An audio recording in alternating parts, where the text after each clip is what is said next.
Hi hello welcome to coffee with కబుర్లు. ఈరోజు మనం టూరిస్ట్ ఫ్యామిలీ అనే మూవీ కోసం కబుర్లు చెప్పుకుందాం. స్ట్రీమింగ్ ఆన్ హాట్‌స్టార్ తెలుగులో అవైలబుల్ ఉంది. డబ్బింగ్ బాగుంది.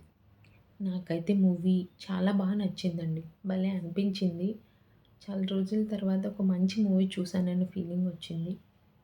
ఇదొక emotional feel good comedy drama.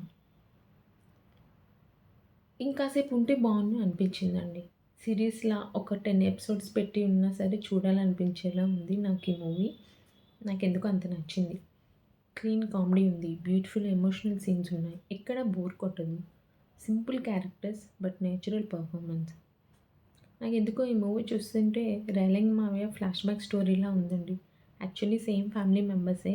ఒక సిస్టర్ ఒక్కటే మిస్సింగ్.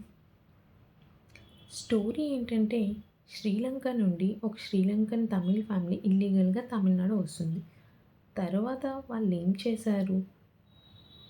ఇక్కడ కాలనీలో ఆ ఫ్యామిలీ మెంబర్స్ ఎలా సర్వైవ్ అయ్యారు? వాళ్ళు పడే ఇబ్బందులు, కాలనీ వాళ్ళకి వీళ్ళు ఇల్లీగల్ మైగ్రెంట్స్ అని తెలిసాక వాళ్ళేం చేశారు అనేది స్టోరీ.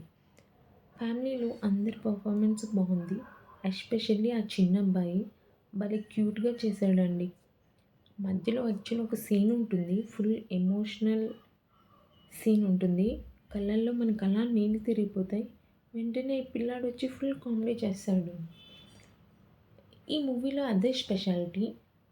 ఒక ఎమోషన్‌ని అండ్ కామెడీని రెండిటిని బాగా బ్యాలెన్స్ చేశారనిపించింది. అండ్ చాలా బాగా చూపించారు. ఫైనల్లీ ఫ్యామిలీ అంతా కలిసి చూసే ఒక బ్యూటిఫుల్ ఫీల్ గుడ్ ఫిల్మ్ అండి. పర్ఫార్మెన్స్ వైస్ అందరిది బాగుంది. సినిమాటోగ్రఫీ బాగుంది. బీజీఎం కూడా బాగుంది. లొకేషన్ కూడా చాలా బాగుంది.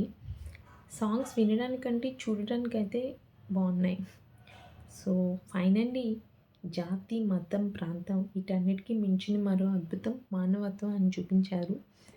ఈ మూవీలో నాకు అది చాలా లైట్ హార్టెడ్‌గా చూపించారు. అదే బాగా నచ్చింది. మరి ఓవర్ ద డ్రామాటిక్ సీన్స్ లేకుండా మనకి ఎంతవరకు చూపించాలో, ఎంతవరకు మనం దానికి కనెక్ట్ అవ్వాలో మనకు ఆ పాయింట్ అయితే తెలుస్తుంది. బట్ ఇన్ ఏ ఫన్ వే వెంటనే. నాకు ఆ విషయం నచ్చింది. సో నెక్స్ట్ టైం మరో మూవీ కబుర్లతో మళ్ళీ కలుద్దాం. అంతవరకు ఉంటాను. Take care. Tata. And please like, share and subscribe to my channel.